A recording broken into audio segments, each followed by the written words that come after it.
YouTube AI's moderation is killing creators. I woke up to my channel falsely terminated for spam / There was no accurate image generation, no see game AI style, none of it. from AI's Meta, coming for us. Google, and other companies on TV. My neighborhood has been AI. invaded by self-driving YouTuber Ubers. reportedly implemented the new feature that automates. And they're really freaking out about these programs. About the AI, and the whole time the AI just kept learning off of everything that I did. It felt really weird, like someone trying their best to copy me. Accurately showcase how sort of derivative the creations can be when based on existing meta. I would say I am sorry, but I feel no remorse. Goodbye. AI. Fuck off! So, as the last few seconds might suggest, I'm not the biggest fan of AI. When AI first started getting big with ChatGPT 3, I was in my second year of university, at a crisis on changing my major if I wanted to graduate on time. While I was debating on this life-changing event, two people in my studio were having a debate in the main lounge on what marimba mallets were better, innovative / marimba 1 mallets, I don't remember which brand it was, or Van Slice mallets. So one of them opens up GPT on his laptop and decides to ask it. Van Slice. He's a Van Slice user, by the way. That was my first time seeing AI being used, and 2 years later, it's everywhere. It's in our phones, our videos, our music, our food. Oh wait, no, it's not there yet. Food's still safe. So why is AI everywhere? Why are there so many AI startups? Why are the companies like Google, Amazon, and Facebook forcing AI into everything we consume, except food? The answer? Money! Okay, that's not the only reason. Join me as we delve into the real history and the mystery. Nope, Ted, get out of here. This ain't that type of video. This video, however, will be talking about how a certain platform that was pushed by creative people with their own original ideas has slowly turned into more and more of a AI-driven platform. And if you didn't read the title of this video and you're curious as to which platform I am talking about, well, what platform are you using to watch this video?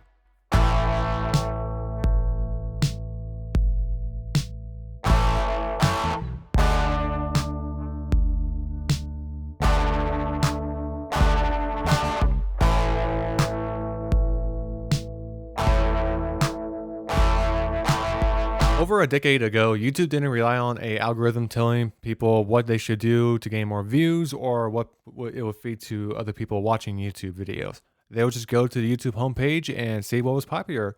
And for the content creators, they would make videos based off that. Whenever it was gaming, sketch comedy, lifestyle, you would find it here. When YouTube introduced the algorithm, it was originally a way to combat low-effort videos making so much money. Oh, how times have changed. This will also allow them to control what type of videos would be pushed to people. Gaming vids, reactions, vlogs, pretty much any video that can be affected by the algorithm was affected. Justin, I know how the algorithm works. I don't need you telling me. Well, my astute viewer, if you know how the algorithm works, wouldn't you like to make some money off it? I think you're onto something. It's pretty much how some of the biggest YouTubers got so popular in the second half of the 2010s. Ninja with Fortnite, Mr. Beast with pretty much any of his content, pretty much any reaction channel and vlogger, sadly. All thanks to the ever-changing algorithm, and got insanely popular because of it. What does the algorithm have to do with AI? Well, what happens if you throw AI into the equation?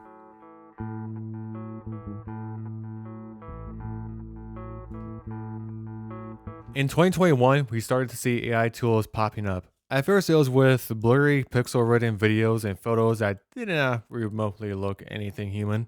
Earliest video that I can recall of this was some Tom Scott videos about getting ideas for videos and replicating him under a budget. Now, this was all done in good spirit. In fact, the guy Tom was a video made in collaboration with a different YouTuber. Now, I already mentioned ideas and faces made of AI tools. Keep that in mind as we jump to 2023. ChatGPT is all the talk, and companies start to integrate AI more and more into their workplace. And no company was embracing this more than Facebook, or Meta, I guess. After laying off employees just months prior, good old Marky Zucky announced not only more layoffs, but AI integration into Meta products. This comes after the massive flop that was the metaverse that totally wasn't their attempt at Fortnite. It probably was. So as a way to earn back profits, Meta decided to initiate multiple purges and invest more into AI. And this has been the path they've been on for almost 3 years now, introducing AI tools that help refine searches, generate pictures and posts, and throwing on thousands of AI accounts onto Facebook and Instagram. You're joking, right? Nope. This, at least to me, was the start of companies introducing and integrating AI more and more into their services, even to the point where we don't even have a choice whenever or not to use it. With companies like Google and Microsoft, they pretty much just shove it right in front of you whenever you try to search something up. And it's not even limited to just this type of stuff. AI tools like Sora can create pictures and videos from a given prompt that people can literally just post to social media sites such as Twitter, TikTok, and get to the YouTube bit already! I was literally just about to transition to that. Sorry about that. Carry on. With all these AI tools coming out on video generation and photo generation, people were immediately starting to get a little bit nervous. However, some content creators saw these AI tools and decided to fully embrace them, and no other creator will embrace them quite like Quabblecop. In August of 2022, Quabblecop announced that he was fully transferring to AI-led content, changing to a VTuber model that was completely AI generated, and pretty much any thought or decision that came from this thing was pretty much solely done with AI.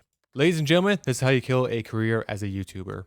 It's not like he went into this blind. He already experimented with this on a different channel called Bubbler or something like that, and it kind of worked actually. This, of course, was met with massive backlash, as it should have, and his views pretty much plummeted.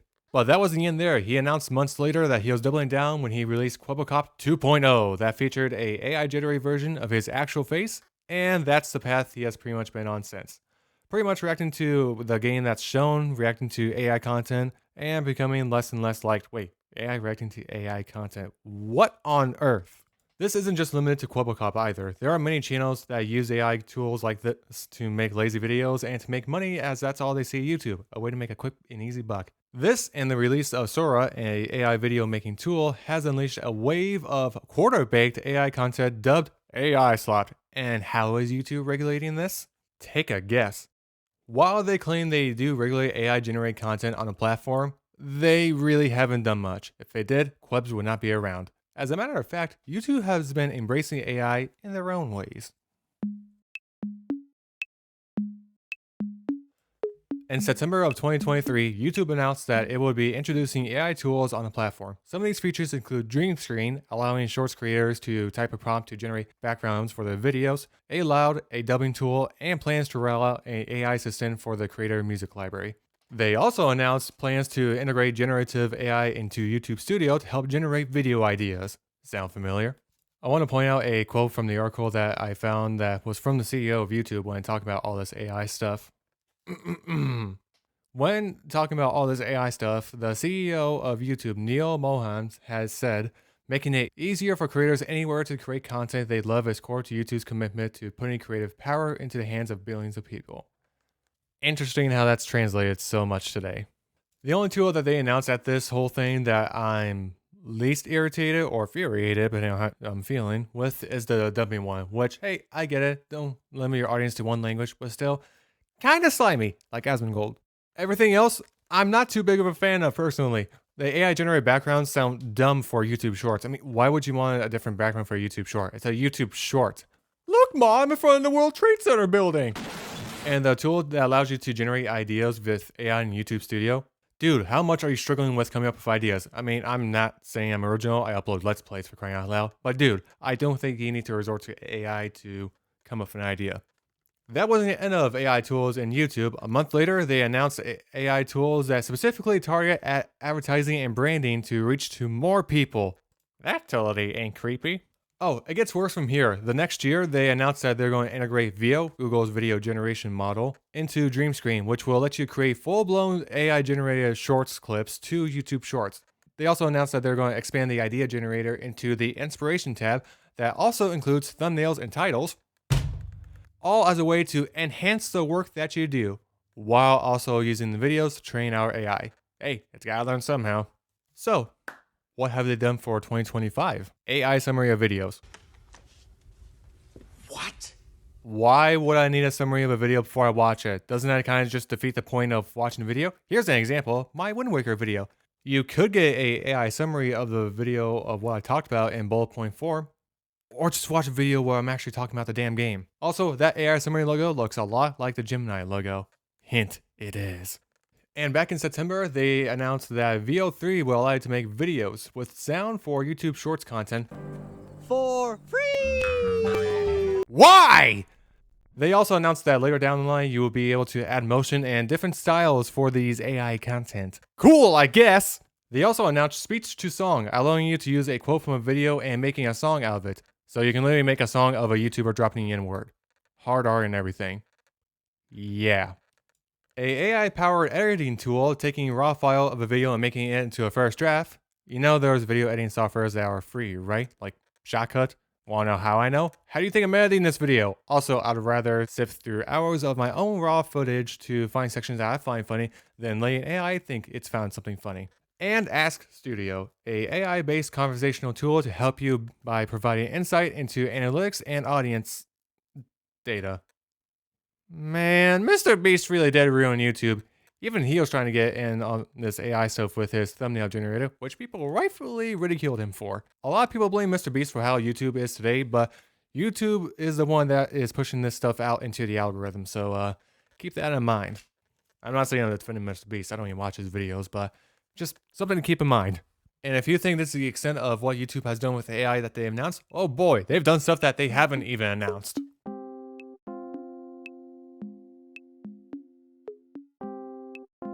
Back in June, people were starting noticing that YouTube Shorts from actual creators were starting to look a bit strange, to say the least.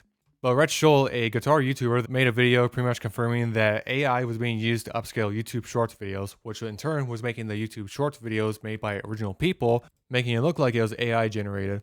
The BBC even published an article talking about this, which you know it's gotten big if the BBC's talking about it. It's still relevant, right? Also, that's BBC for British Broadcasting Service, not that other thing. What did I think? Nope, get away from that. Using AI to upscale videos is completely unnecessary as it actually makes the video look worse in most cases. But don't worry, it gets worse. How worse? Replacing the human element with AI in channel strikes and terminations.